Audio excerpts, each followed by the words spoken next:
Welcome to Luca and Miguel. Enjoy the video. You start by confirming the blade size so the new part fits. That prevents rework.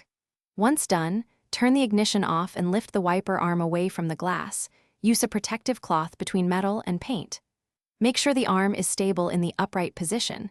This gives you safe access to the blade connection. You now have the arm isolated and visible. Proceed to release the old blade with a clear motion while holding the arm steady so it doesn't snap back. You'll now focus on the actual detachment.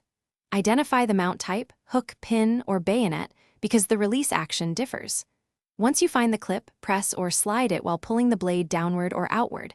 Keep tension on the arm so the mechanism clears the hook. After removal, inspect the arm, pivot, and rubber channel for corrosion or grit.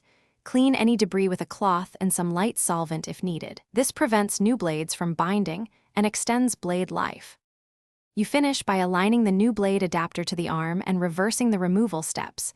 Push until you hear or feel a positive click. This confirms engagement. Once secured, lower the arm slowly to avoid smashing the blade or glass. Start the car and test both low and high wipe cycles. Look for streaks, skips, or chatter. If you see issues, reseat the blade, clean the windshield thoroughly, and confirm you bought the correct blade size.